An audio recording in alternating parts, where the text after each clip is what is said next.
ঘটনাটি ঘটেছে টাঙ্গাইল জেলার কালীপুর নামক গ্রামে।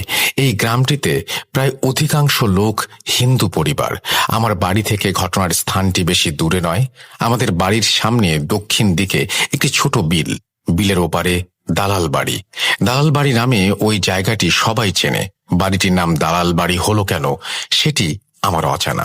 বাড়িটি এখনো পরিত্যক্ত অবস্থায় আছে। ঘটনাটি ঘটে আজ থেকে ৩৫ থেকে ৪০ বছর আগে। ১৯৪৭ সাল দেশভাগ হবার পর দালাল বাড়ির হিন্দু বসতিরা বাড়িটি তাদের এক আত্মীয়ের কাছে দায়িত্ব দিয়ে তারা ভারতে চলে যায়। ফলে বিশাল বাড়িটি জনশূন্য হয়ে যায়। বাড়িটির পূর্ব দিকে বিশাল বাঁধানো পুকুর, দক্ষিণ দিকে গাইজা বাড়ির খাল, পশ্চিম দিকে জঙ্গল এবং উত্তর দিকে ছোট বিল। এই বাড়ির এক পাশে নতুন বাড়ি করেন আজর আলী। আজর আলী খুব সাহসী লোক ছিল, তাই সে প্রতিদিন রাতের বেলা মাছ ধরতে সেই দালাল বাড়ির বিলে যেত। ছোট একটি ডিঙি নৌকা নিয়ে সে মাছ ধরত। প্রতিদিনের মতো সে রাতে খাবার শেষ করে বউকে বলে, কই গো, আমাকে একটি পান দাও। পান চিবোতে চিবোতে মাছের সরঞ্জাম ও ডিঙি নৌকা নিয়ে সেই দালাল বাড়ির বিলে তিনি আসেন। দিনটি ছিল শরৎকালের কোনো একদিন। আকাশে খণ্ড খণ্ড মেঘ, মাঝে মাঝে চাঁদ উকি দিচ্ছে। এমন অবস্থায় আরজ আলী বিলের মাঝখানে এসে বড়শি, জাল ইত্যাদি ফেলে নৌকাটি কোনো এক জায়গায় রেখে লগির সাথে নৌকা বেঁধে মাছের জন্য অপেক্ষা করতে থাকেন।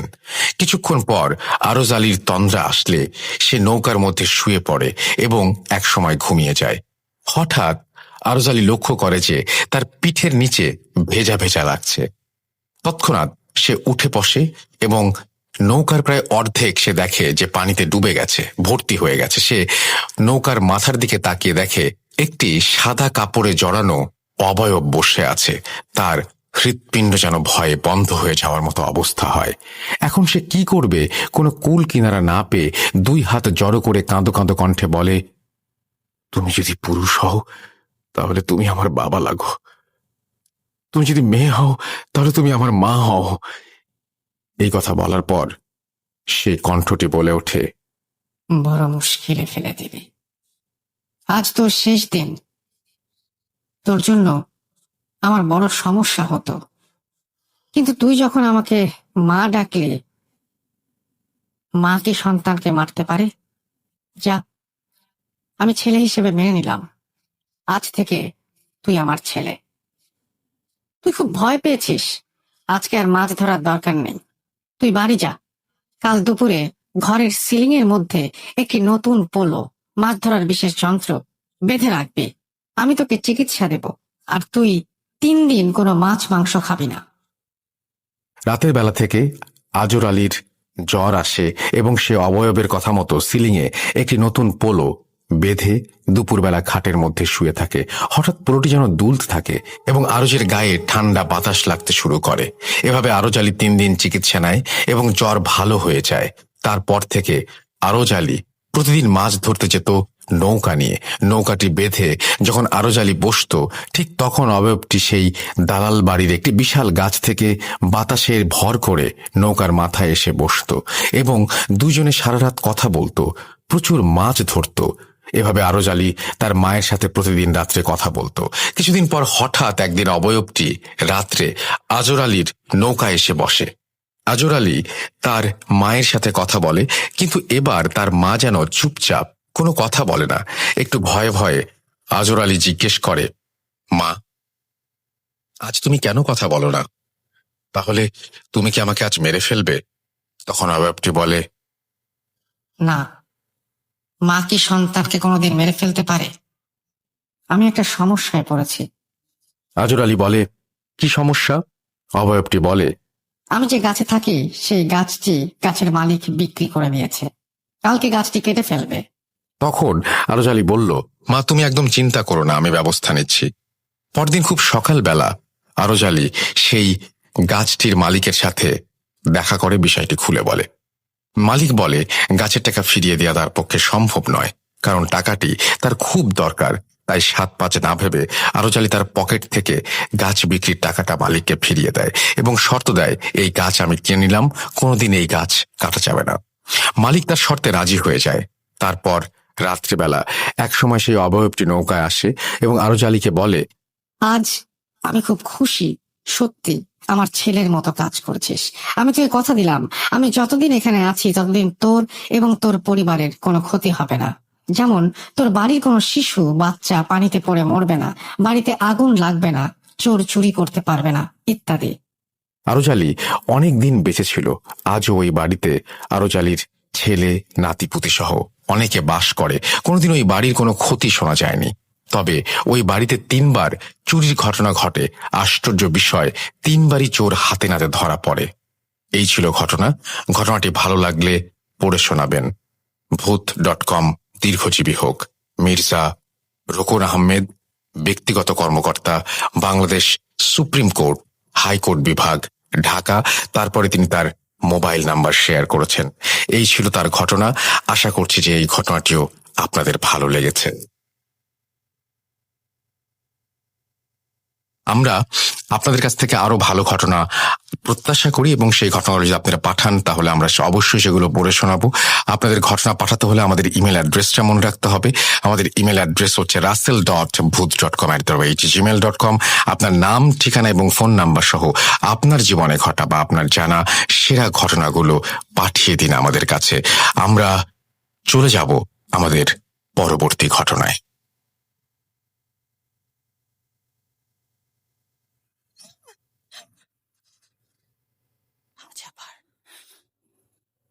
শুনতে পাচ্ছেন শব্দটা? ভয়ের আরেক নাম ভূত.com with Russell.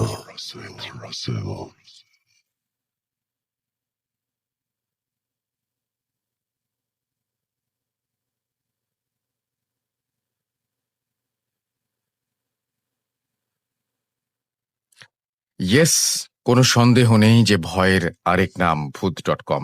এবং আপনারা যে আমাদের সঙ্গে আছেন সেজন্য আমরা অনেক বেশি অভিভূত, আনন্দিত। আমরা চলে যাব আমাদের পরবর্তী ঘটনায়। এই ঘটনাটি কিন্তু একটু বড়, সো আমরা আশা করছি যে এই ঘটনাটি আপনাদের ভালো লাগবে। যদি ভালো লাগে অবশ্যই আমাদের জানাবেন, যদি ভালো না লাগে সেটাও আমাদেরকে জানাবেন। আমরা চলে যাচ্ছি আমাদের ঘটনায়। আমাদেরকে ইমেইল করুন। আমাদের ইমেল অ্যাড্রেস হচ্ছে russell.booth.com@gmail.com। আপনার নাম, ঠিকানা এবং ফোন নাম্বার সহ আপনার জীবনে ঘটে যাওয়া বা আপনার জানা সেরা ঘটনা লিখে পাঠিয়ে দিন আমাদের কাছে। ঘটনা শুরুতে অবশ্যই উল্লেখ করুন যে ঘটনাটি আপনি স্টুডিওতে এসে শেয়ার করতে চান, নাকি আপনি চান আপনার ঘটনা আমরা পড়ে শোনাই। যারা দেশের বাইরে রয়েছেন তারা সরাসরি অডিও ক্লিপ পাঠান বা লিখে পাঠান আমাদেরকে ঘটনা। এটা আপনাদের ব্যাপার এবং আমরা প্রচুর পরিমাণের ঘটনা চাই। যদি এই ঘটনাগুলো আপনাদের ভালো লাগে তাহলে বুঝতে পারবেন যে আমরা যথেষ্ট পরিমাণ ঘটনা আপনাদের কাছে পাচ্ছি না। যদি ভালো লাগে তাহলে বুঝতে পারবেন এরকম ঘটনা আমাদের আরো বেশি প্রয়োজন। সুতরাং পুরো ব্যাপারটাই আপনাদের ওপরে। আমার এই ক্ষমতা নেই যে আপনাদেরকে ঘটনা তৈরি করে দেব এবং সেটা উচিত না। সো আপনাদের ঘটনার অপেক্ষায় আমরা চলে যাচ্ছি আমাদের পরবর্তী ঘটনায়।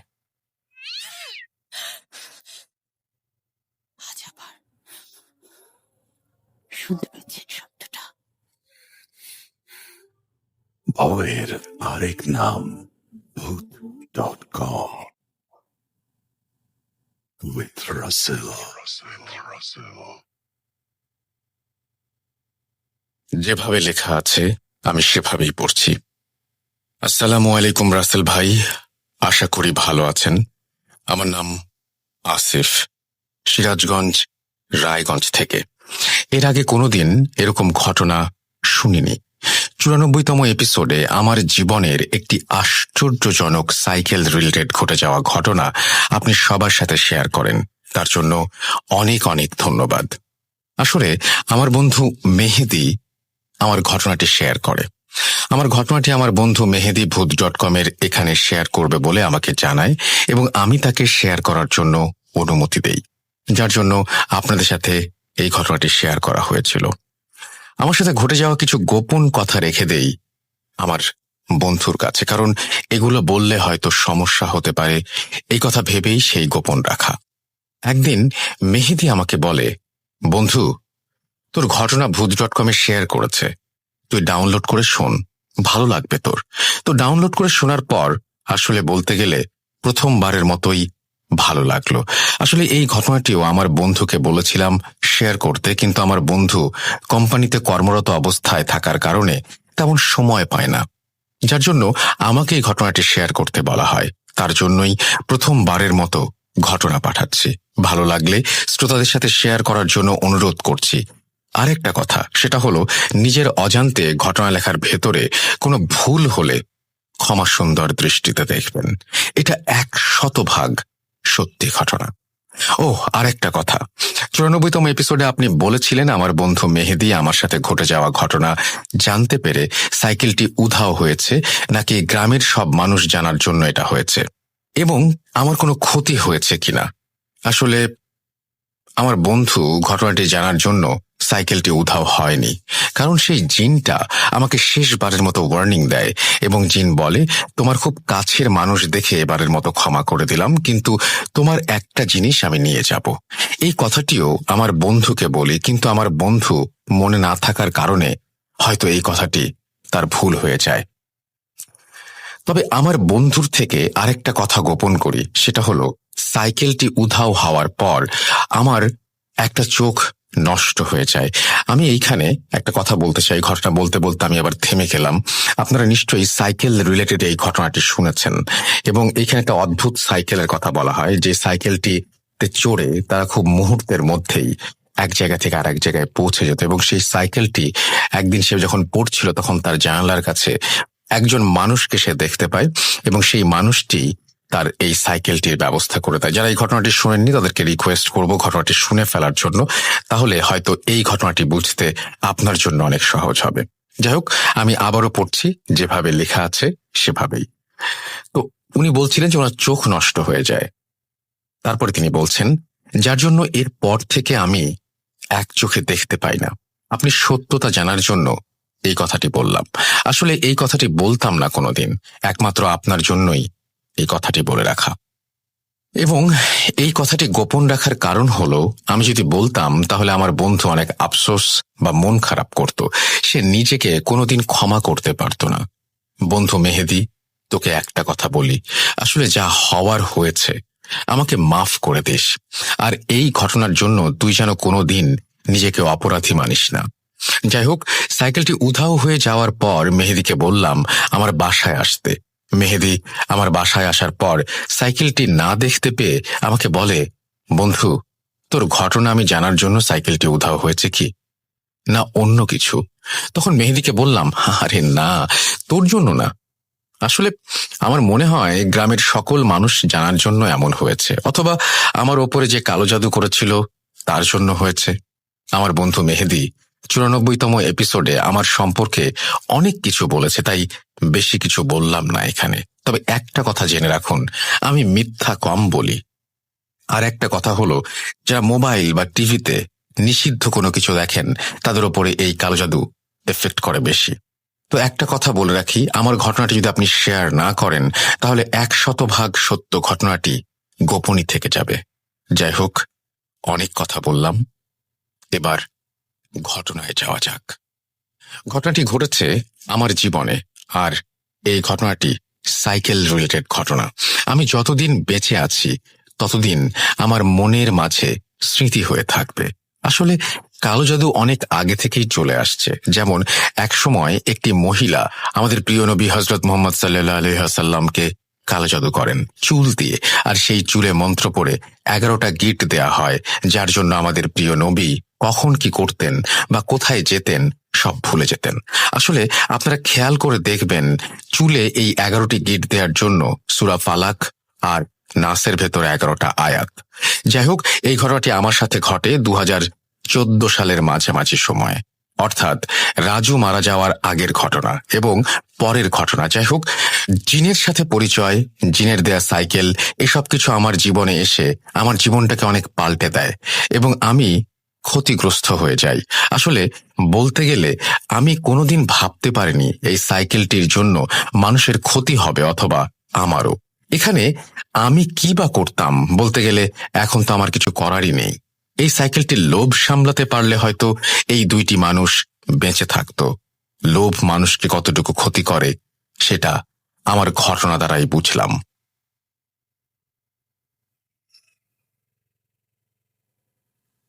জিরে থেকে পাওয়া সেই সাইকেলটি পাওয়ার পর বেশ ভালোভাবেই দিন কেটে যাচ্ছিল। বলতে গেলে তখন থেকে আমাদের সংসারে অনেক উন্নতি হতে থাকে। সাইকেলটি পাওয়ার বছর কয়েক পর, অর্থাৎ 2014 সাল থেকে 2017 সালের মাঝামাঝি সময়ের দিকে আমাকে কালজাত করা হয়। যাই হোক, হঠাৎ কয়েক বছরের মধ্যে এরকম উন্নতি দেখে অথবা অন্য যে কোনো একটা কারণে আমাদের প্রতিবেশী জিহাদ কি যেন মনে করে আমাদের বাসায় এসে আমাদের ঘর পরিদর্শন করে যায়। বাসায় আমি না থাকাকালীন সময়ে সে আসে এবং জিহাদ আমার বাসায় আসার পর আমার মা আমাকে বলে, জিহাদ আমাদের বাসায় এসে তোমার ঘরে সরাসরি চলে যায় এবং একটা হাদিসের বই নিয়ে যায়। আমি তখন আমার মাকে বললাম, তুমি কেন অন্য মানুষকে আমার ঘরে আসতে দিলে? আমার মা জবাবে বলে, আমি তো তাকে মানা করেছি, কিন্তু জিহাদ বলে একটা হাদিসের বই নিতে এসেছে। আসলে হাদিসের বই নিতে আসার জন্য আমি আর তখন কোনো কিছু বলিনি। এমন সময় জিহাদ হাদিসের বইটি নিয়ে চলে যায়। মায়ের মুখে এইসব কথা শোনার পর আর মাথা না ঘামিয়ে আমি আমার মতন করে জীবন যাপন করতে থাকি। আসলে তখন যদি আমি একটু মাথা ঘামাতাম তাহলে সবকিছু ঠিক হয়ে যেত হয়তো। যাই হোক, এরকম একটা অবস্থায়, এরকম একটা পরিস্থিতিতে বেশ ভালোই দিন কেটে যাচ্ছিল। একদিন একটা মসজিদ থেকে আমাকে ভালো বেতনের অফার দেয়া হয়, অর্থাৎ সেই মসজিদে ইমামতি এবং বাচ্চাদের কোরআন তেলাওয়াত শিক্ষা দিতে হবে। তখন আমি আর ফেরাতে পারিনি। আমি আগে যেখানে কোরআন তেলাওয়াত শিক্ষা দিতাম সেখানে বিকালে এবং এখানে সকালে পড়াবো, এরকম একটা শিডিউল করে ফেলি। রাজি হওয়ার আরেকটা কারণ হলো, যদি আমি দুই জায়গায় কোরআন তেলাওয়াত শিক্ষা দেই তাহলে আমাদের পরিবার আরো ভালোভাবে চলবে। এইসব চিন্তাভাবনা করেই আমি ইমামতি করতে আগ্রহ প্রকাশ করি। এর 2 দিন পর থেকে আমি সেই মসজিদে ইমামতি করতে থাকি। বলে রাখা ভালো, আসলে সেই মসজিদে ইমামতি করার জন্য আমাকে আনুমানিক 1.5 থেকে 2 কিলোমিটার রাস্তা হেঁটে অথবা সাইকেলে যেতে হতো। বেশ কিছুদিন ভালোভাবেই আমার বাবার নড়বড়ে একটা সাইকেল নিয়ে অনেক কষ্ট করে ইমামতি করা এবং মক্তব অর্থাৎ কোরআন তেলাওয়াত শিক্ষা দেওয়ার কাজ চালিয়ে যেতে থাকি। 13 দিনের মতো কোনো রকমের সমস্যা ছাড়াই ফজরের আজান দেওয়ার কিছু মিনিট আগে বাড়ি থেকে বেরিয়ে যেতাম এবং ইমামতি করতাম। ঘটনাটি ঘটে 13 দিন পর, অর্থাৎ 14 দিনের রাত থেকে। প্রতিনিয়ত যেভাবে যেতাম তেমনভাবেই সেই রাতে আমার কাছে থাকা ছোট্ট একটা টর্চের আলোয় আমার বাবার সাইকেল চালিয়ে যাচ্ছিলাম। এমন সময় মসজিদে যাওয়ার পথে অস্বাভাবিক কিছু খেয়াল করি। তার আগে কিছু কথা বলে রাখা ভালো, সেটা হলো আমার বাসা থেকে মসজিদে যাওয়ার জন্য একটা বড় বটগাছ, একটা কবরস্থান এবং ভৌতিক ব্রিজ পার হতে হয়। ভৌতিক ব্রিজ বলার কারণ হলো এই ব্রিজ নিয়ে অনেক ইতিহাস আছে যেটা অনেক মানুষ জানে।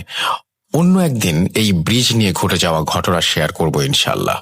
যাই হোক, ঠিক 14 দিনের রাতে আমি অদ্ভুত কিছু খেয়াল করি। সেটা হলো, আমি যখন বটগাছের কিছু দূরে, মনে হয় 25 হবে, ঠিক তখন খেয়াল করলাম একটা ডালে সাদা কিছু একটা বসে আছে। আমার কাছে থাকা টর্চের হালকা আলোয় যতটুকু বুঝলাম একটা সাদা কিছুই মনে হলো, কিন্তু ঠিক একদম কাছে এসে দেখি সেখানে কিছুই নেই। মনের ভুল ভেবে আমি আবারও যেতে লাগলাম এবং কোনো সমস্যা ছাড়াই সে রাতের মতো মসজিদে পৌঁছে গেলাম। এর পরের রাতে ঠিক এমনভাবে দূর থেকে খেয়াল করলাম কবরস্থানের কাছে, অর্থাৎ কবরস্থানের বাইরে সাদা কাপড় পরা মানুষের মতো কিছু একটা দেখা যাচ্ছে, কিন্তু ঠিক আগের মতো করেই কাছে এসে দেখি কিছুই নেই সেখানে। আমি আবারও ভেবে নেই আমার মনের ভুল। আমি সে রাতের মতো আবারও কোনো সমস্যা ছাড়াই মসজিদে পৌঁছে গেলাম। এর পরের রাত থেকে আমি আর কিছু দেখি না, তবে প্রতিনিয়ত আমি যখন ভৌতিক ব্রিজটি ক্রস করতাম ঠিক তখন থেকেই আমার সাইকেলটি অনেক ভারী অনুভব হতো, অর্থাৎ তুলনামূলকভাবে সাইকেলটি চালাতে বেশি শক্তি খরচ করতে হতো। আমি আরো কিছু খেয়াল করি, সেটা হলো আমি যখন প্রতিনিয়ত বটগাছ পার হই তখন কুকুরের ডাক, শেয়ালের ডাক শুনতে পাই। তাছাড়াও আমি যখন সাইকেল চালিয়ে বটগাছটি ক্রস করতাম ঠিক তখন থেকে আমার সাইকেলের পাশ কাটিয়ে কুকুর, বিড়াল দৌড়ে যেত। মসজিদের সামনে আসা পর্যন্ত এমন হতো। এভাবে বেশ অনেক দিন কেটে যায়, অর্থাৎ 2015 সালের শেষের দিকে এসে প্রায় 20 থেকে 25 দিন আর আমার সাথে কোনো সমস্যা হয় না, কোনো কিছুই ঘটে না। এই 20-25 দিন আমার সাথে কিছু না ঘটার জন্য সবকিছু মনের ভুল ভেবে উড়িয়ে দেই। তার কারণ যাই হোক না কেন, আমার তো কোনো ক্ষতি হয়নি বা অস্বাভাবিক কিছু চোখেও পড়েনি। এসব কিছু স্বাভাবিকভাবে নেই এবং এর মাঝে আমার মাথায় পড়া টুপিটাও হারিয়ে ফেলি। আমি জানিও না টুপিটা কোথায় হারিয়ে ফেলি। নতুন টুপি মাথায় দিয়ে ২৬তম রাতে আমি আবারও মসজিদের উদ্দেশ্যে রওনা হলাম। কিন্তু এবার আমার সাথে অদ্ভুত একটা ঘটনা ঘটে, সেই ভৌতিক ব্রিজের ওপরে, যেটা আজও পর্যন্ত আমি ভুলতে পারি না। যাই হোক, ব্রিজের ওপরে দেখতে পাই সাদা রঙের কাপড় পরা মানুষের মতো কিছু একটা বসে আছে, কিন্তু আমি মুখটা কোনোভাবেই দেখতে পাইনি। আসলে বলতে গেলে ভয়ে সেটার মুখের দিকে তাকানোর সাহস হয়নি আমার।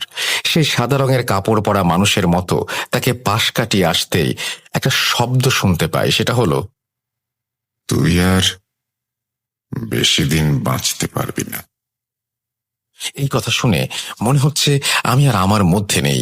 এই কথা শোনার পর পেছনে যে তাকাবো তার আর সাহস করিনি, কারণ মুরব্বীদের কাছ থেকে শোনা, মুরব্বীরা বলতেন যে ব্যক্তি অদ্ভুত কিছু দেখবে অথবা অদ্ভুত কিছু অবলোকন করবে, তার দিকে তাকানো বা তার দিকে এগিয়ে গেলে অনেক বড় সমস্যার সম্মুখীন হতে পারে, যার জন্য আর সাহস হয়নি আমার। যাই হোক, এই কথা শুনে তো রীতিমতো ভয় পেয়ে গেলাম আমি সেদিন। সেই অদ্ভুত কিছু দেখার পর এবং তাকে পাশ কাটিয়ে আসার পর আমার কেমন যেন মনে হচ্ছে সাইকেল আর চলছে না। তো সাইকেলটি চালাতে এতটাই ভারী অনুভব করছিলাম, মনে হচ্ছে অনেক ভারী একটা কিছু টেনে নিয়ে যাচ্ছি। আসলে সাইকেলটি যেভাবে যাওয়ার কথা সেভাবে আর যাচ্ছে না। অবাক করা ব্যাপার হলো, আমি কিন্তু ঠিক মতোই চালাচ্ছিলাম, কিন্তু আসলে ভয়ে আমার শরীর চলছে না নাকি সাইকেলটি ভারী হয়ে গেছে সেটা তখন বুঝতে পারিনি। এরপর অনেক কষ্ট করে মসজিদে আসলাম। এই ঘটনাটির জন্য আমি টানা ২ দিন জ্বরে আক্রান্ত ছিলাম। সুস্থ হবার পর আমি আর আমার বাবার সাইকেলটি নিয়ে মসজিদে যাওয়ার সাহস পাইনি। দিন ২০ হবে হয়তো, এই ২০ দিন আমি জিনের দেয়া সাইকেলটি নিয়ে যেতে থাকলাম। জিনের দেয়া সাইকেলটি নিয়ে যাওয়ার কারণ হলো, প্রতিনিয়ত যেমন আগের মতো জিন আমার কোরআন তেলাওয়াত শুনতে আসে, ঠিক আমি অসুস্থ হওয়ার সময়টাও জিন আমার কোরআন তেলাওয়াত শুনতে আসে।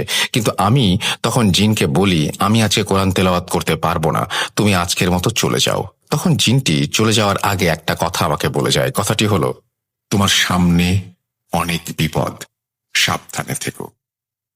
যাই হোক, ২০ দিন রাতে দেখা যেত আমি আধা মিনিট বা ১ মিনিটের মধ্যে মসজিদে পৌঁছে যেতাম। এই ২০ দিন রাতে আমার সাথে আর তেমন কিছু ঘটেনি। এই ২০ দিন আমি ভালোভাবেই বাজারে যাওয়া, চুল কাটা সহ যাবতীয় কার্যক্রম চালিয়ে যেতে থাকি।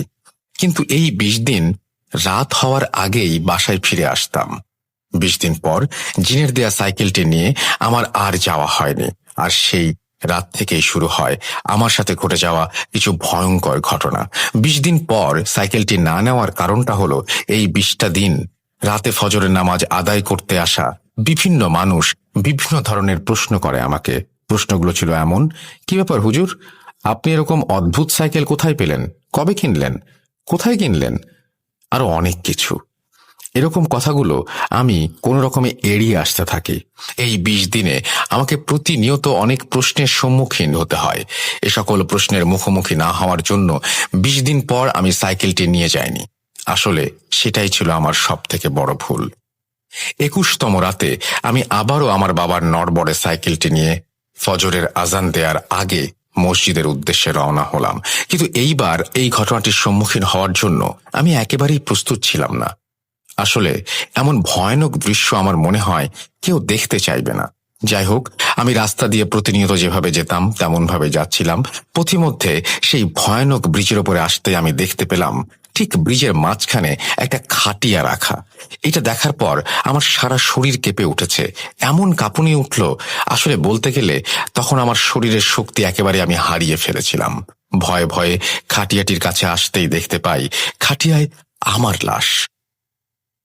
আশা করি এই দৃশ্যটা কোনো মানুষ দেখতে চাইবে না। তো খাটিয়ায় নিজের লাশ দেখতে পেয়ে এসব কিছু সহ্য করতে না পেরে মনে হয় আমি সেখানেই জ্ঞান হারিয়ে ফেলি। এরপর আমার জ্ঞান ফিরে আসে সকাল ৮টার দিকে। জ্ঞান ফিরতে দেখি আমার চারপাশে মানুষ। আমি তখন বলতে লাগলাম, আমি এখানে কেমন করে আসলাম? জবাবে একটা মানুষ বলেন, আমি আর আরিফ যখন ফজরের নামাজ আদায় করে এই পথে আসছিলাম তখন আমরা দেখতে পাই তুমি ব্রিজের ওপরে অজ্ঞান অবস্থায় পড়ে আছো। তখন এটা দেখার পর আমি আর আরিফ মিলে তোমাকে এখানে নিয়ে আসি। তোমার কি হয়েছিল? তুমি ব্রিজের ওপরে অজ্ঞান অবস্থায় পড়েছিলে কেন? এই কথা শোনার পর তাদের কিছু না বলে সেই ব্যক্তিটিকে বললাম, চাচা, আমাকে একটু বাসায় পৌঁছে দেন। এই কথাটি বলার কারণ হলো আমার জ্ঞান ফিরে আসার পর আমার শরীরে চলার মতো শক্তি একেবারেই ছিল না। তো এরপর আমি আমার বাসায় ফিরে আসি। বাসায় ফিরে আসার পর থেকেই আমার শরীরে প্রচন্ড রকমের জ্বর। দীর্ঘ 8 দিন থেকে 10 দিন পর্যন্ত এই জ্বর আমার শরীরে থাকে। এই 8 থেকে 10 দিন আমি অনেক রকমের ওষুধ খেতে থাকি, কিন্তু কিছুতেই জ্বর না কমাতে স্থানীয় এক হুজুরের কাছ থেকে পানি পড়া এবং ঝাড়ফুঁক নিয়ে ধীরে ধীরে সুস্থ হতে থাকি। এই কয়দিন আমি আর কোরআন তেলাওয়াত করতে পারিনি। এভাবে আমার সাথে প্রতিনিয়ত অনেক রকমের অদ্ভুত ঘটনা ঘটতে থাকে। সুস্থ হওয়ার পর আমি যখন অন্যের জমিতে কাজ করতে যাই, সেখানে আমার ডান পা কেটে যায় কাজ করতে করতেই। এরপর সেখান থেকে একটা কাপড়ের টুকরো কেটে যাওয়া স্থানে বেঁধে বাসায় এসে চিকিৎসা গ্রহণ করি। সেই কাপড়ের টুকরোটা উঠোনের মাঝেই ফেলে দেই। এভাবে বেশ কিছুদিন যাওয়ার পর, অর্থাৎ 2016 সালের সেপ্টেম্বরের শেষের দিকে আমি আবারও বড় ধরনের একটা ধাক্কা খাই। সেটা হলো, আমি প্রতি রাতে যেমন কোরআন তেলাওয়াত করি, ঠিক সেই রাতেও জিন তেলাওয়াত শুনে আবার চলে যায় এবং বলে যায়, সামনে অনেক বিপদ, তুমি একটা ভালো হুজুরের কাছে যাও। তো এরপর তেলাওয়াত শেষে আমি ঘুমিয়ে পড়ি। আমার ঘুমের মাঝেই আমার ঘুমটা ভেঙে যায় এবং আমি তখন কয়টা বাজে বলতে পারবো না। আমার ঘুম ভেঙে যাওয়ার পর আমি রুমে স্পষ্ট দেখতে পাই ধন্যার সাথে আমার ঝুলন্ত লাশ। ধন্যা বলতে টিনের বাসায় ওপরে বাঁশ বা লম্বা কাঠ দিয়ে রাখা হয়। আপনারা হয়তো অনেকে এটাকে চেনেন, এটার নামও জানেন।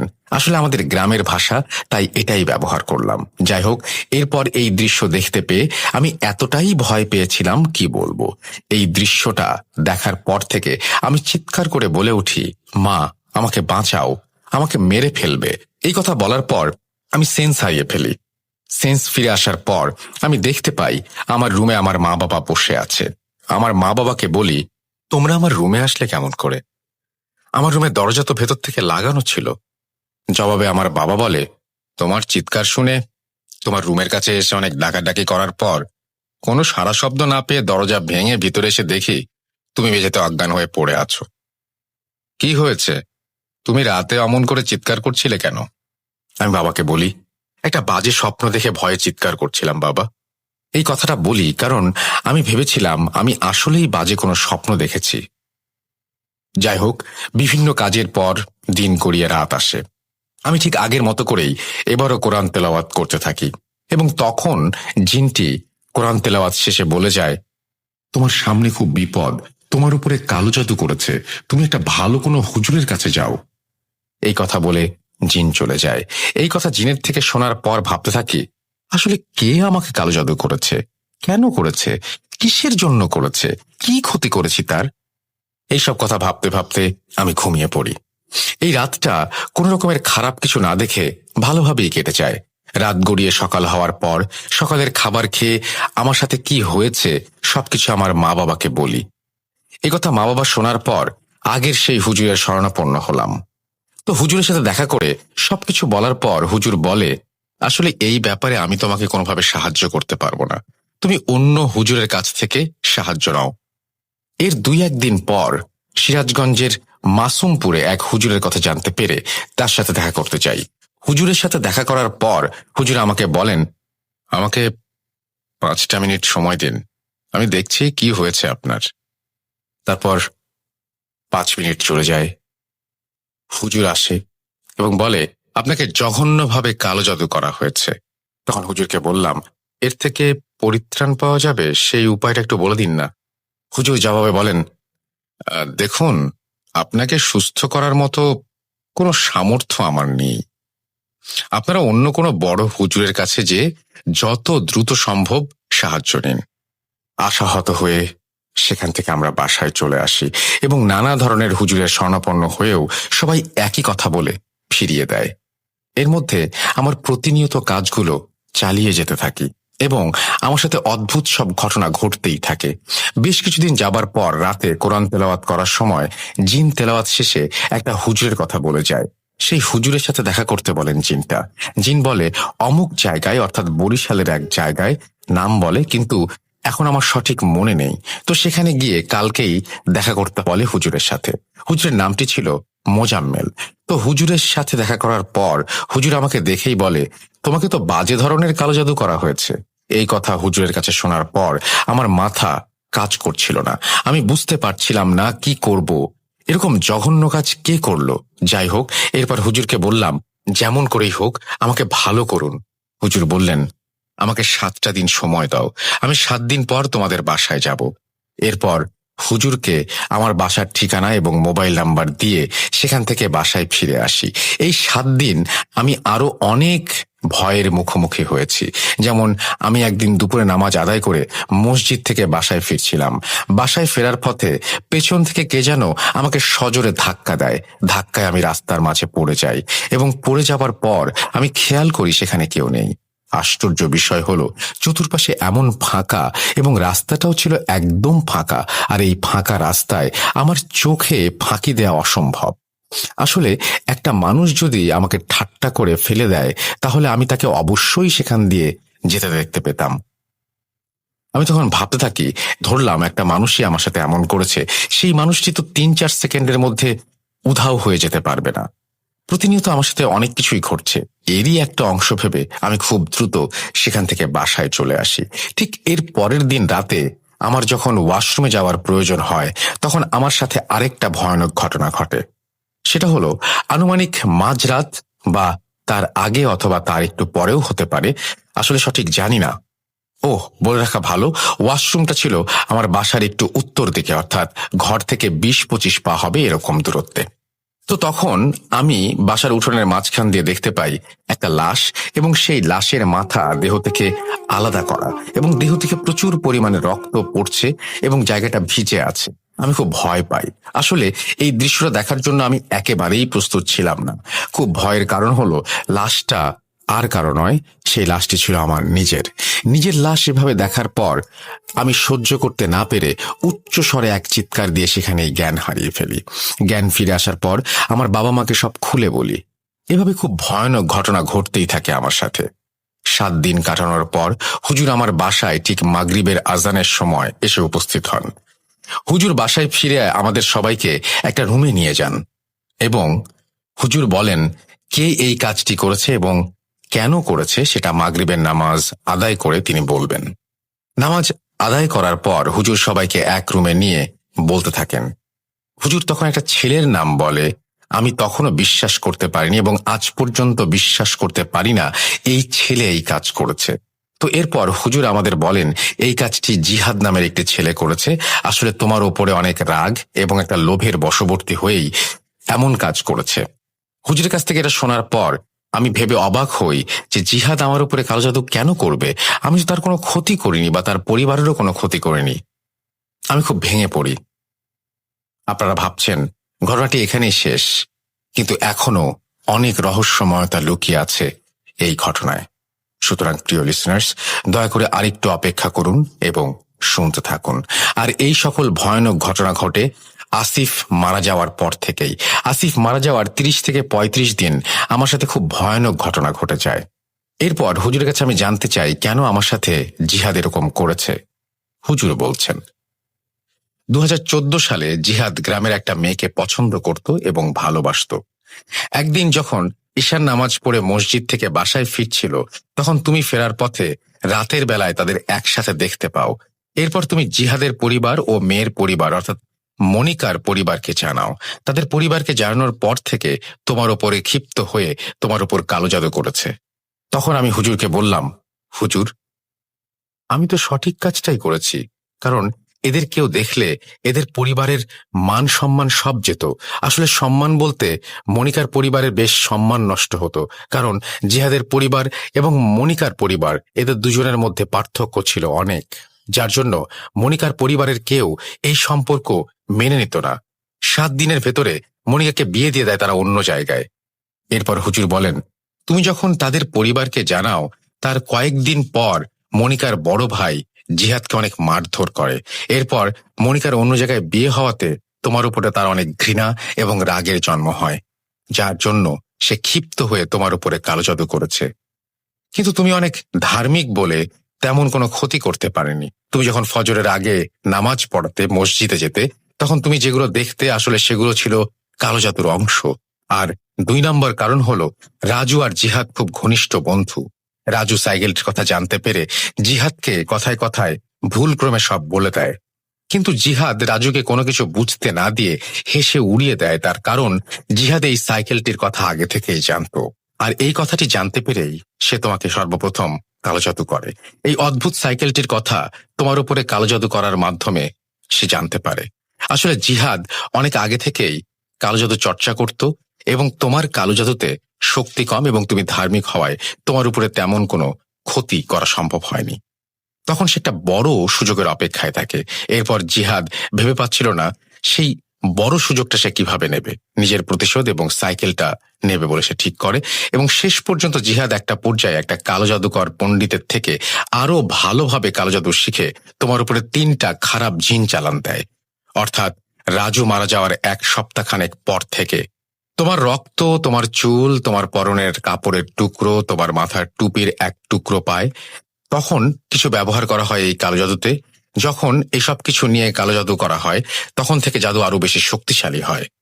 তখন আমি হুজুরকে বললাম, আমার রক্ত কেমন করে পেল এবং এই সব কিছু কেমন করে পেল? তাছাড়া আমার রক্ত তো জিহাদের পাওয়ার কোনো কারণ নেই।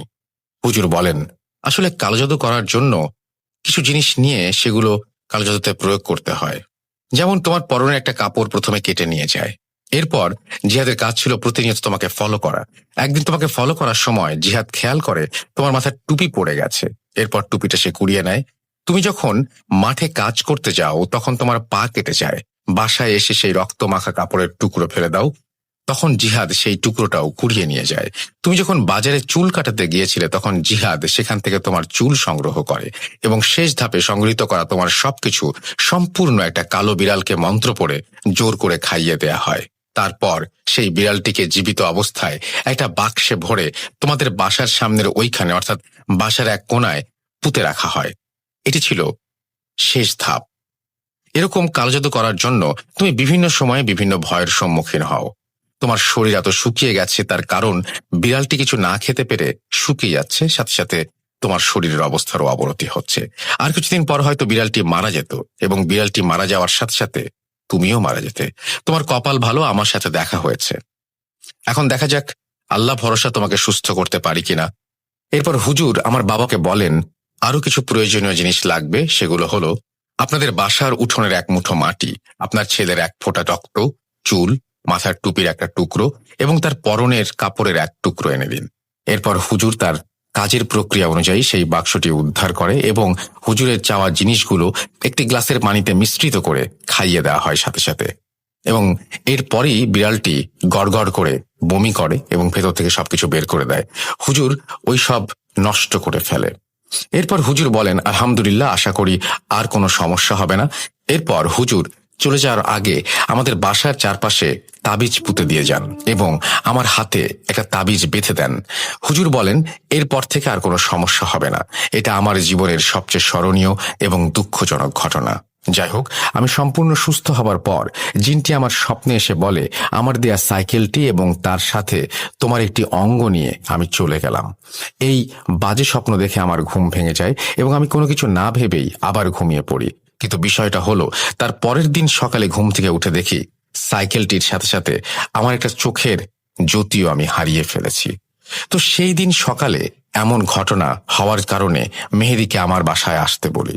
মেহেদিকে বলি সাইকেল উধাও হয়েছে এবং চোখে যে আলো হারিয়ে ফেলি, এই কথাটি তখন থেকে আমার বন্ধুদের কাছে গোপন রাখি। যাই হোক, আমি সম্পূর্ণ সুস্থ হওয়ার কিছুদিন পর আমি শুনতে পাই জিহাদকে খুঁজে পাওয়া যাচ্ছে না। বেশ কিছুদিন পরে জিহাদকে খুঁজে পাওয়া যায়, এবং খুঁজে পাওয়ার পর থেকেই রাজু যেমন পাগলামি করত, জিহাদও করত। পাগলামি করার ঠিক 5 থেকে 6 দিন পর রাজুর মতো জিহাদের লাশ একই রকম ভাবে পাওয়া যায়।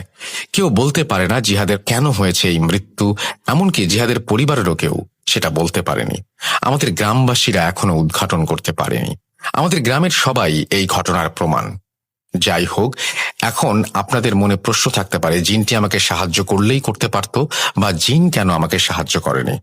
আসলে লিসেনার, আমি নিজেও জানি না জিনটা আমাকে কেন কালো জাদুর হাত থেকে রক্ষা করলো না।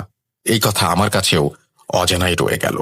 আরেকটা কথা, আমার গ্রামের কেউ থাকলে বা আমাদের গ্রামের ঘটনা জানা কেউ এখানে শুনে থাকলে দয়া করে রাসেল ভাইকে কমেন্ট করে জানাবেন। তাহলে রাসেল ভাই বিশ্বাস করবে এই ঘটনাটি আসলেই 100% সত্য। আমি আগেও বলেছি আমি মিথ্যা কম বলি, তাই আপনাকে বলছি আপনি চাইলে ঘটনাটি শেয়ার করতে পারেন। এই ঘটনাটি আমার সাথে ঘটে যাওয়া একদম সত্যি ঘটনা, তাই জোর গলায় গ্যারান্টি দিচ্ছি এইভাবে প্রমাণ করা ছাড়া আমার কোনো কিছু প্রমাণ করার নেই। এখন আপনি বিশ্বাস করবেন কি না করবেন সেটা পুরোপুরি আপনার ব্যাপার। থ্যাংক ইউ ভেরি মাচ এই স্টোরিটা পাঠিয়েছেন আমাদেরকে। আমার আপনার জন্য সাজেশন হচ্ছে যে এর পরে যখন আপনি ঘটনা পাঠাবেন দয়া করে আপনি অডিও ক্লিপ করে পাঠালে বোধহয় বেটার হয়, কারণ এই ঘটনার বিভিন্ন জায়গায় রিপিটেশন আছে, যার জন্য একটু হয়তো সবার শুনতে প্রবলেম হচ্ছে, বাট ঘটনাটি ওভারঅল ভালো। এবং আপনারা নিশ্চয়ই জানেন যে এই সাইকেলটি তার কাছে কত গুরুত্বপূর্ণ ছিল। তারা একটা অভাবের মধ্যে দিয়ে যাচ্ছিলেন দীর্ঘদিন সময়ে, এবং তিনি রেগুলার যে বললেন যে কোরআন তেলাওয়াত করতেন, এই কোরআন তেলাওয়াত শুনে কিন্তু জিনটি তাকে সাইকেলটি উপহার হিসেবে দেয়। এবং জিনের এই সাইকেলটি তাদের পরিবারে আসার পর পরিবারের উন্নতি হতে থাকে। শুধু 1 মিনিট বা 1 সেকেন্ড বা কয়েক সেকেন্ডের দূরের কোথাও পৌঁছে যাওয়া এটাই ছিল না, আরেকটা ব্যাপার ছিল যে এই সংসারের আয় উন্নতি সবকিছুই বাড়তে থাকে। তাদের জীবনধারা বদলে যায়, পুরোপুরি অন্য মানুষে পরিণত হয় তারা। সেটাও হয়তো কার্যত করার একটা কারণ হতে পারে। আর যে জিনিসটা তিনি বলেছেন সেই কারণ হতেও পারে, সেই কারণ নাও হতে পারে, এটা হুজুর আপনাকে বলেছেন। এবং আপনি যে কাজটা করেছেন তার কারণে এরকম কিছু হবে কিনা এটা সবচাইতে বেশি আপনিই বলতে পারবেন ভালো। যাই হোক, এরকম ঘটনা আপনাদের কাছেও আছে এবং আপনারাও আমাদেরকে পাঠান। কোনো একদিন হয়তো স্পেশাল এপিসোডে স্থান পাবে আপনার ঘটনাটি। আমি চলে যাব আমাদের পরবর্তী ঘটনায়। ঘটনাটি কেমন লাগলো সেটা অবশ্যই আমাকে জানাবেন, জানিয়ে কমেন্ট করবেন, অবশ্যই লিখবেন, কমেন্ট করবেন। ঘটনাটি লেখা যেমনই হোক না কেন, পুরো ঘটনাটা যদি আপনি চিন্তা করেন তাহলে এটি আসলেই ভয়ের ঘটনা। একটা মানুষ প্রতিনিয়ত লাশ দেখছে এবং নিজের লাশ যদি হয় এবং সেই লাশটি বিভিন্ন সময় বিভিন্ন ভঙ্গিতে, কোনো সময় তার সেই লাশটি ক্ষতবিক্ষত, কোনো সময় সেই লাশটি ঠিকঠাক। তো এরকম কোনো দৃশ্য নিশ্চয়ই আমরা দেখতে চাই না। তবে যদি এরকম কোনো দৃশ্যের সন্ধান আমরা পেয়ে থাকি আমাদের পরিবার পরিজনের কাছ থেকে, বা নিজের জীবনেও যদি ঘটে থাকে এরকম ঘটনা, শেয়ার করুন আমাদের সাথে। আমাদের ইমেল অ্যাড্রেস হচ্ছে bhoot.com@gmail.com। আপনার ঘটনার অপেক্ষায় থাকলাম। আমরা চলে যাব আমাদের পরবর্তী ঘটনায়।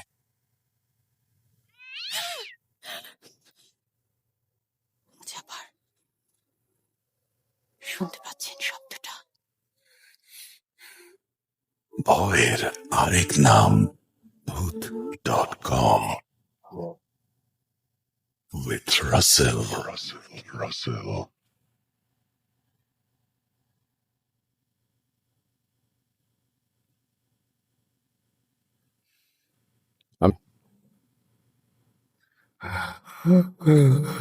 কেন কেন তুমি আসো? আমি শুধু তোমার সাথেই থাকতে চাই। তুমি চলে যাও, চলে যাও, প্লিজ চলে যাও।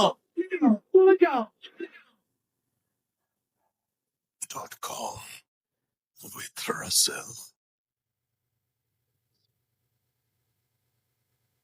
যেভাবে লেখা আছে আমি সেভাবেই পড়ছি। আসসালামু আলাইকুম রাসেল ভাই, আশা করি ভালো আছেন। আমি আগেও 2টো ঘটনা শেয়ার করেছিলাম, সেগুলো সিলেক্ট হয়নি। আশা করি এবারের ঘটনাটি সিলেক্ট করবেন। ঘটনাটি আমার নানার সাথে ঘটেছিল 1997-98 সালের দিকে ময়মনসিংহের সদর থানার কোনো একটা গ্রামে। আমার নানা ছিলেন একজন শিক্ষক, তবুও শিক্ষকতার পাশাপাশি কৃষিকাজ, গরু পালন, মাঝে মাঝে শখের বশে মাছ ধরা এসবও করতেন। তিনি আরেকটা কাজও করতে পারতেন, সেটা হলো গ্রামে কোনো গাছে মৌচাক অর্থাৎ মৌমাছির বাসা বাঁধলে সেখান থেকে মধু আহরণ করতেন। আজকের ঘটনাটি মধু আহরণ সংক্রান্ত।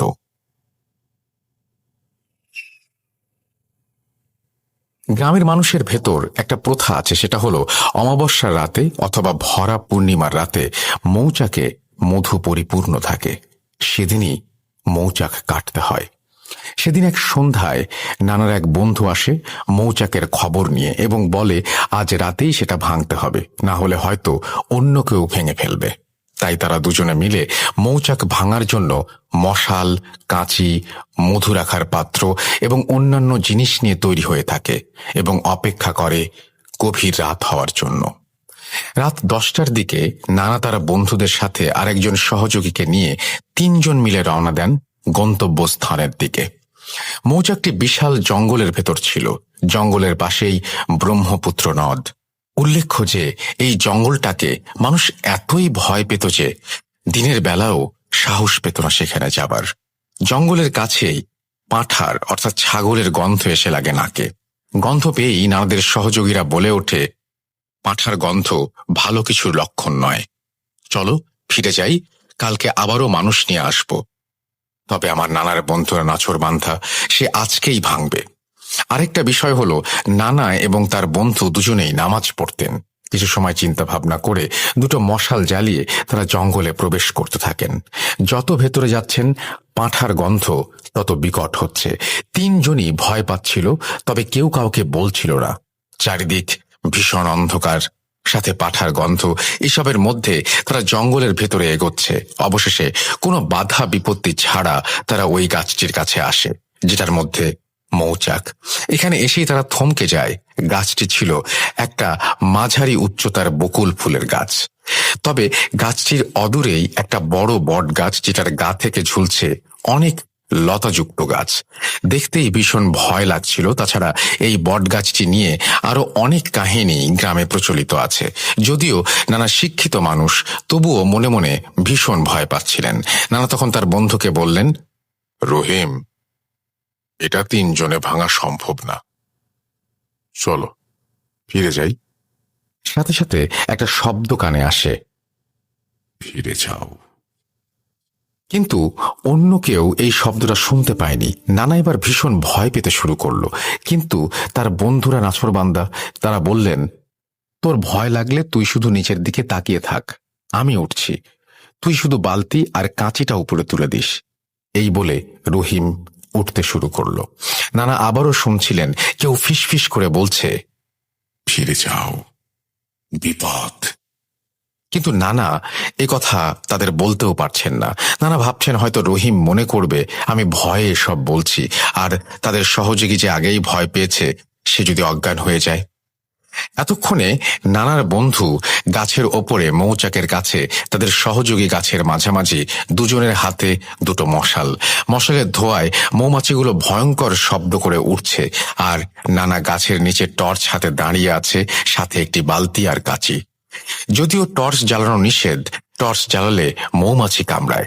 এবার নানার বন্ধু রহিম বলল, রশিদ, বালতি আর কাঁচিটা উপরে দে।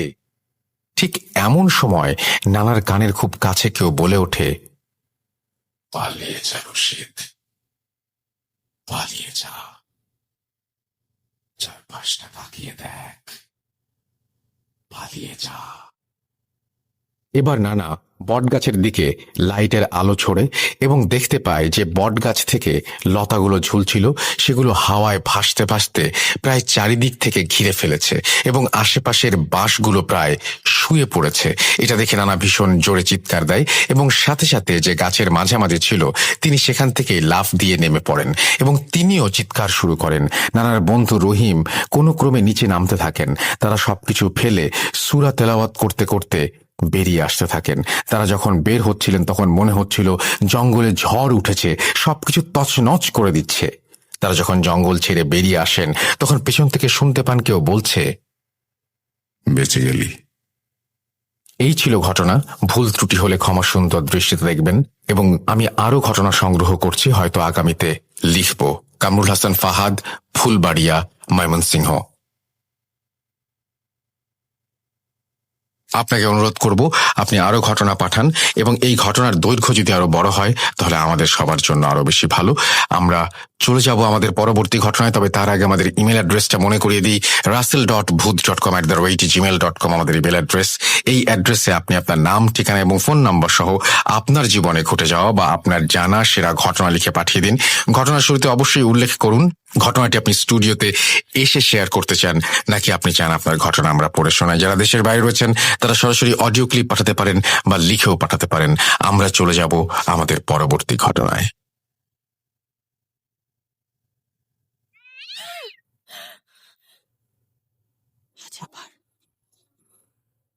শুনতে পাচ্ছেন শব্দটা?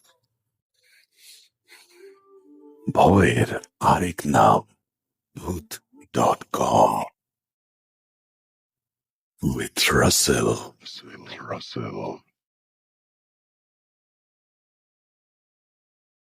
Entertainment is a must. শুনুন স্বাধীন পডকাস্ট।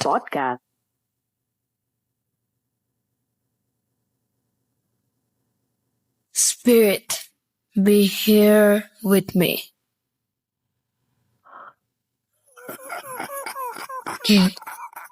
কে তুমি? Boot.com. The fear returns with Russell.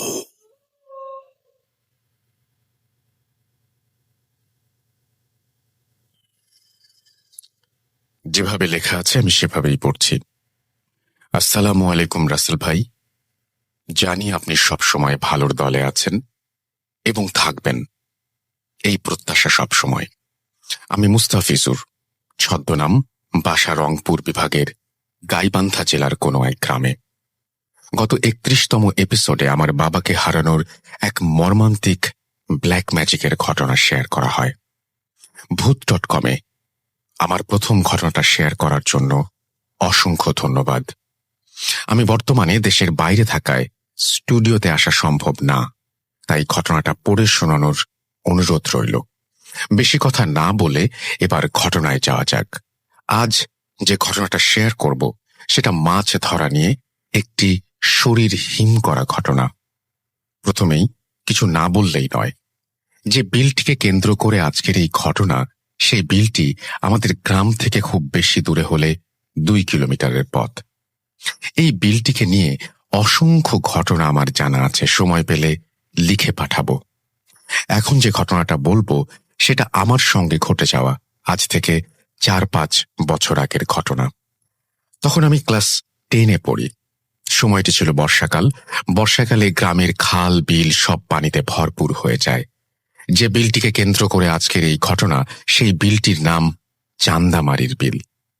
বর্ষাকালে আমাদের গ্রামে মাছ ধরার অনেক ধুম পড়ে যায়। ছোট থেকে বড় সাইজের যে কোনো ধরনের মাছ ধরতেই কেউ দিনে বা কেউ রাতে সেখানে যায়।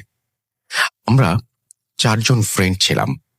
আমরা রাতে মাছ ধরতে অনেক বেশি পছন্দ করতাম এবং মাছও অনেক বেশি পাওয়া যেত। আমাদের গ্রামের ভাষায় যে যন্ত্রটি দিয়ে মাছ ধরতাম সেটিকে ক্যাটা বলা হয়, মানে যেটা দিয়ে মাছকে আঘাত করতাম। টর্চ লাইট আর ক্যাটা দিয়ে রাত্রিবেলা মাছ ধরার মজাটাই অন্যরকম। যাদের মাছ ধরার নেশা আছে শুধু তারাই বোঝে বিলটি ছিল অনেক বড়, প্রায় 4-5 কিলোমিটার ধরে একটা বিল। রাতের বেলা সেই বিলে অনেক লোকই যেত মাছ ধরার জন্য। যেই দিনের ঘটনা ঘটে যায় সেদিন ছিল অনেক বৃষ্টি। সেদিন সন্ধ্যা 7টার সময় বৃষ্টি একটু কম হয়, তো আমরা সবাই ভাবলাম যে আজকে একটু তাড়াতাড়ি যাব, কারণ সবাই আবার মাছ ধরতে নেমে পড়লে তেমন একটা মাছ পাওয়া যাবে না। তো যেই কথা সেই কাজ, সবাই সবার মাছ ধরার ক্যাটা, টর্চ লাইট এবং ব্যাগ নিয়ে চলে যাই বিলের উদ্দেশ্যে। তো যাবার পথে আবার হালকা একটু বৃষ্টি শুরু হয়, কিছুক্ষণ পর আবার থেমে যায়। এভাবে আসে যায়, আবার আসে যায়।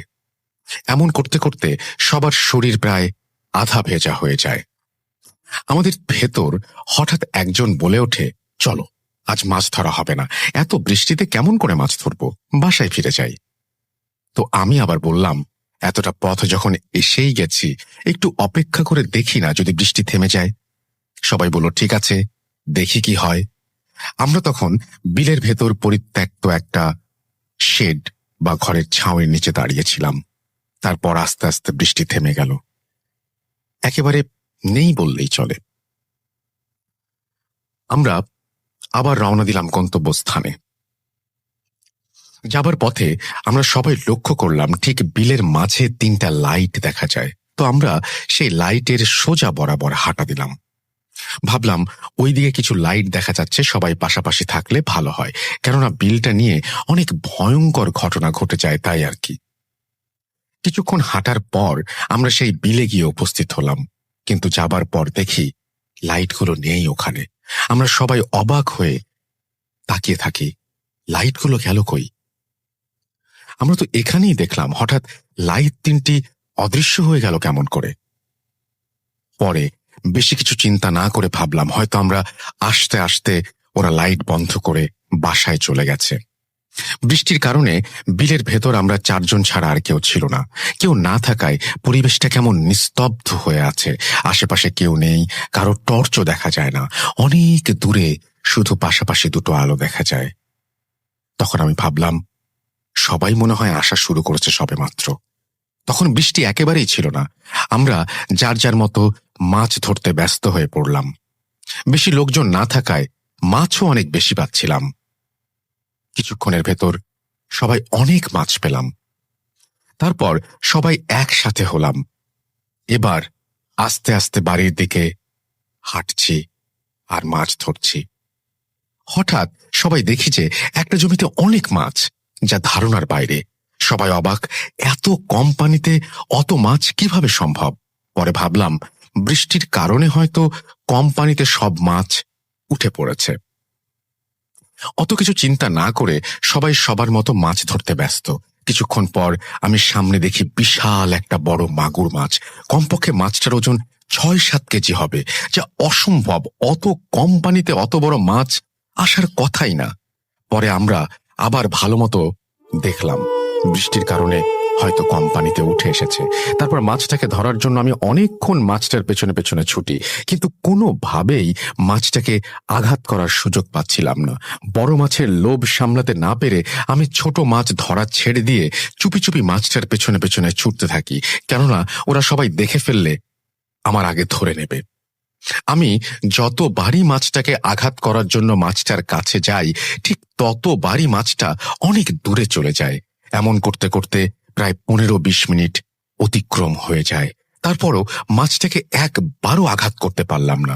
একসময় আমি বিরক্ত হয়ে যাই। তখনও আমার একটুও মনে হয়নি যে এটা কোনো সাধারণ মাছ না, এটা অস্বাভাবিক কিছু। তারপর আমি সবাইকে ডাকতে বাধ্য হই। সবাইকে বলি, এই মাছটাকে আমি অনেক সময় ধরে মারার চেষ্টা করছি, কিন্তু আমি একা পারছি না। এত বড় মাছকে একা ধরা সম্ভব না। সবাই মাছটাকে ঘিরে সামনে যাবে এবং যে পাবে সেই মারবে। সবাই একমত হয়ে মাছটার চারপাশে ঘিরে দাঁড়াই। এমন কিছুক্ষণ সবাই চেষ্টা করার পর একজন হঠাৎ আঘাত করে বসে। আমরা সবাই দেখলাম যে মাছটার গায়ে লেগে গেছে ক্যাটাটা। ওরা সবাই বলল, জলদি আয়, এত বড় মাছ একা আটকাতে পারছি না। তখন আমরা সবাই দৌড়ে গেলাম ওদের কাছে। ও বলল, সবাই জলদি আয়, এত বড় মাছ আটকাতে পারছি না একা। তখন আমরা সবাই দৌড়ে গেলাম ওর কাছে। তখনও ক্যাটাটা পানির নিচে মাটির সাথে শরীরের সবটুকু শক্তি দিয়ে চেপে ধরে আছে। আমরা সবাই যাবার পর দেখলাম মাছটা ক্যাটার নিচে অনেক জোরে জোরে লাফাচ্ছে বা নাড়াচাড়া করছে। এবার আমি যখন মাছটা হাত দিয়ে ধরতে গেলাম, তখন দেখি মাছটা নেই। যখন আমি সবাইকে বললাম, কিরে মাছটা কই গেল, ক্যাটার নিচেই তো ছিল, সবাই অবাক হয়ে গেলাম। পরে সবাই একটা জিনিস লক্ষ্য করি, ওই জায়গাটা পুরো কাঁচা রক্ত দিয়ে লাল হয়ে গেছে, কিন্তু মাছটা গেল কোথায়? এত কম পানিতে মাছটাকে ভালোভাবে দেখা যাচ্ছিল। অত তাড়াতাড়ি মাছটা ওই জায়গা থেকে যদি এদিক যায় বা সেদিক যায়, তাহলে সবার চোখে পড়ার কথা, কেননা এত কম পানি ছিল যে মাছটার পিঠ একটু পানির ওপরে ছিল। এটা কিভাবে সম্ভব? আমরা সবাই হতভম্ব। এটা কি হলো? মাছটা গেল কোথায়? তখনও কেউ একবারের জন্য ভাবি নাই যে এটা অস্বাভাবিক কিছু। সবাই আবার মাছটাকে ওই জমিটার ভেতর তন্ন তন্ন করে খুঁজি, কিন্তু পাই না। তারপর আমরা আর একটা জিনিস লক্ষ্য করি, মাছের বাজারে গেলে যেমন কাঁচা মাছ মাছ একটা গন্ধ পাওয়া যায়, ঠিক তেমন একটা তীব্র গন্ধ, এবং সেই গন্ধে চারপাশটা ভরে গেছে। অনেকক্ষণ খোঁজার পর সবাইকে বলা শুরু করলাম, এটা কেমন ঘটনা হলো? আজকে মাছটা গেল কোথায়? আর এমন গন্ধ কিন্তু ভালো না। আমি আগেও অনেকবার শুনেছি এটা খারাপ লক্ষণ। তখন আমাদের মাঝে একজন বলে, এটা সত্যিই মাছ ছিল নাকি অন্য কিছু? আমি শুনেছি যে বড় মাছ খারাপ কিছু হতে পারে। তখন আমার মাথায় এই বিষয়টা নিয়ে ঘোরাঘুরি করতে থাকে। তারপর আমরা সবাই লক্ষ্য করি যে আমাদের ব্যাগের মাছ অনেক কম হয়ে গেছে, কিন্তু আমরা এই মাছটা ধরার আগে পর্যন্ত আমাদের ব্যাগে পর্যাপ্ত মাছ ছিল। সবাই ভেবে পাচ্ছিলাম না কি হচ্ছে আমাদের সাথে। ঘটনাটা এখানে শেষ হলে পারত, কিন্তু না, একটু পরেই শরীর হিম করা এক ঘটনা ঘটে যায়। তখন আবার অনেক জোরে বৃষ্টি শুরু হয়েছে।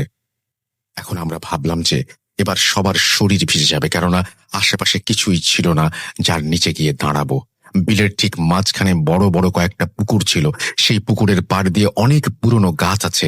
আমি ভাবলাম যাই, ওই পুকুর পাড়ের গাছগুলোর নিচে গিয়ে দাঁড়াই, শরীরটা একটু কম ভিজবে। তারপর সবাই দৌড়ে গিয়ে গাছের নিচে দাঁড়ালাম। বৃষ্টি থামার কোনো লক্ষণই নেই, পড়ছে তো পড়ছেই। অনেকক্ষণ কেটে যায়, বৃষ্টিতে আশেপাশের কিছুই দেখা যাচ্ছে না। হঠাৎ করে একটা পুকুরের ভেতর কয়েকটা বাচ্চা যদি একসাথে লাফালাফি করে গোসল করে যেমন শব্দ হয়, ঠিক তেমন শব্দ পেলাম। সবাই ভাবলাম কেউ হয়তো পানির নিচে পানিতে পড়ে আছে বা পানিতে পড়ে গেছে। সেটা ভেবে সবাই লাইট মারতে মারতে সেদিকে গিয়ে দেখি কিছুই নেই। সবাই চিন্তা করে পাচ্ছি না কি হচ্ছে আমাদের সাথে। পরে আমরা সবাই গাছের নিচে দাঁড়াই। আমরা যে গাছটি নিচে দাঁড়িয়েছিলাম সেই গাছটি কেন যেন বারবার ঝাঁকা দিচ্ছিল, আর পাতায় আটকে থাকা পানি একসাথে পড়ে আমাদের শরীর পুরো ভিজে শেষ।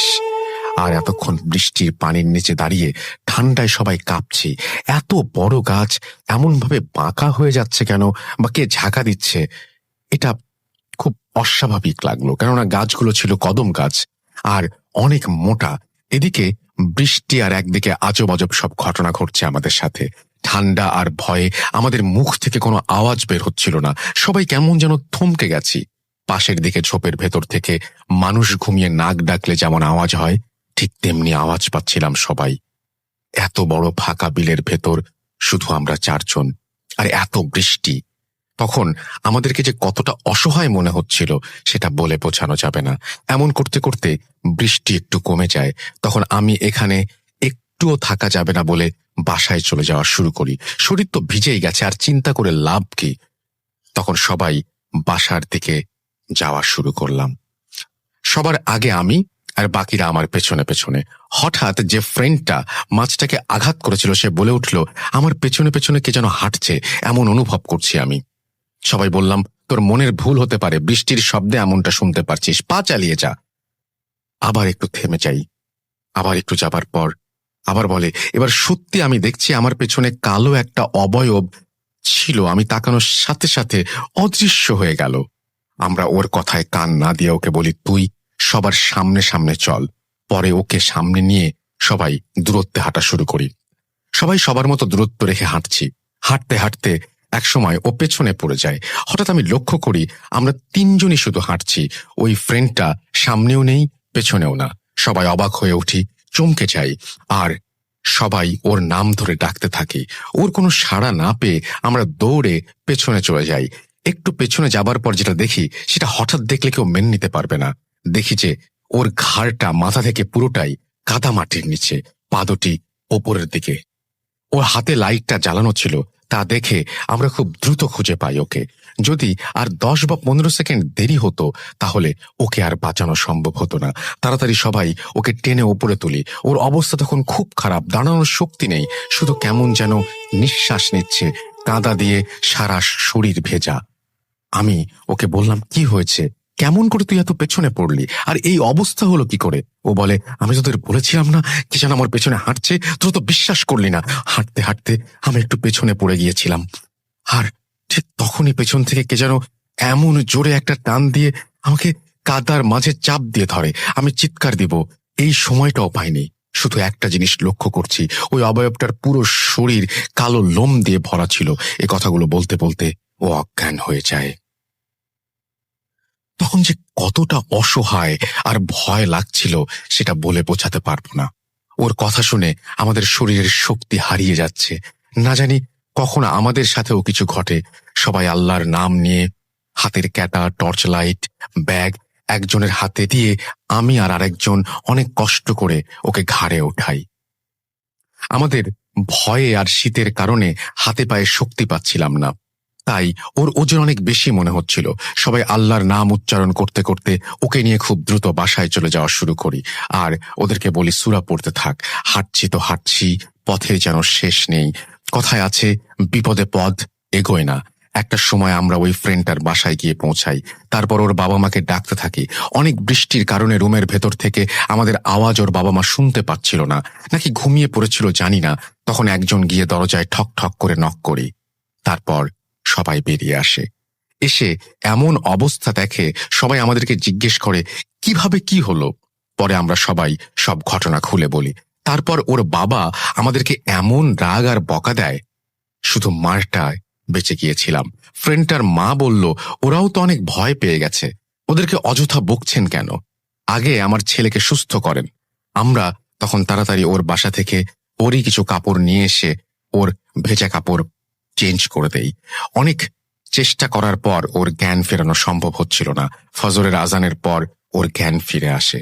সবাই একটু সান্ত্বনা পেলাম জ্ঞান ফিরে আসাতে। ঘটনা এখানেও শেষ না। তারপর ওই ফ্রেন্ডটা অস্বাভাবিক আচরণ শুরু করে, ভাত পানি কিছুই খাচ্ছিল না, শুধু বলতে থাকে আমাকে কাঁচা মাছ দাও, আমি কাঁচা মাছ খাবো। শুধু এই কথা ছাড়া আর কোনো কথাই সে বলছিল না তার মুখ দিয়ে। একবার শুধু ইশারা করে বলে যে ও একটু ওয়াশরুমে যাবে। আমরা সবাই ওকে ধরে ওয়াশরুমে নিয়ে যাই। তারপর যা দেখি তা দেখে আমার মাথা ঘুরে মাটিতে আমরা পড়ে যাই। দেখি যে সে ওয়াশরুমের মধ্যে শুধুমাত্র চারিদিকে তাজা কাঁচা রক্ত। কাঁচা রক্তে আমাদের চোখ অন্ধকার হয়ে যায়। তারপর যতবারই সে ওয়াশরুমে যায় ততবারই এই একই ঘটনা ঘটে। এটা দেখে গ্রামের সবাই হতভম্ব। পরে সবাই বলে যে ওর বড় কোনো ধরনের অসুখ হয়েছে, কবিরাজ দেখাতে হবে, তা না হলে এভাবে রক্তক্ষরণ হলে ওকে বাঁচানো সম্ভব হবে না। পরে দিনাজপুরের এক কবিরাজকে ফোন দিয়ে খুব দ্রুত আসতে বলা হয়। সেই কবিরাজকে আমি আগে থেকেই চিনতাম, কেননা উনি আমার দুঃসম্পর্কের ভাই ছিল। অনেক বড় মাপের কবিরাজ উনি। ওনাকে দিনাজপুরের চিরিবন্দর গ্রামের সবাই কবিরাজ আব্দুল হাই নামে চিনতেন। সন্ধ্যার একটু আগে উপস্থিত হলেন তিনি আমাদের এখানে। উনি এসেই বললেন একটা শক্তিশালী খারাপ জিন আসর করেছে। আমি মাগরিবের নামাজ শেষে বিস্তারিত জানাবো সবাইকে। তারপর আমরা ওনার নামাজের ব্যবস্থা করে দেই।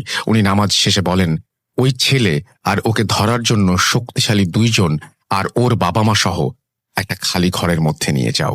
পরে আমি ওর বড় ভাই আর ওর বাবা মা ও কবিরাজ সহ একটা খালি ঘরের ভেতরে যাই। তারপর কবিরাজ ওর ওপর সরিষার তেল আর পানি পড়া ছিটিয়ে ওর মাঝে জিনটাকে হাজির করে। কবিরাজ জিনটাকে জিজ্ঞেস করে কি কারণে ওর ওপরে ভর করেছিস। তখন জিনটা বলে ও আমার ছেলেকে মেরে ফেলেছে। ও যে মাছটাকে আঘাত করেছিল সেটি আমার ছোট ছেলে ছিল। ওর আঘাতে আমার ছেলে মারা গেছে, তাই আমি জীবনের বদলে জীবন চাই। ওকে কেউ বাঁচাতে পারবে না। তখন কবিরাজ রেগে গিয়ে একটা ছুরি মাটির নিচে ঢুকিয়ে দেয় আর জিজ্ঞেস করে তুই কোথায় থাকিস, তোর নাম কি, তোর ধর্ম কি।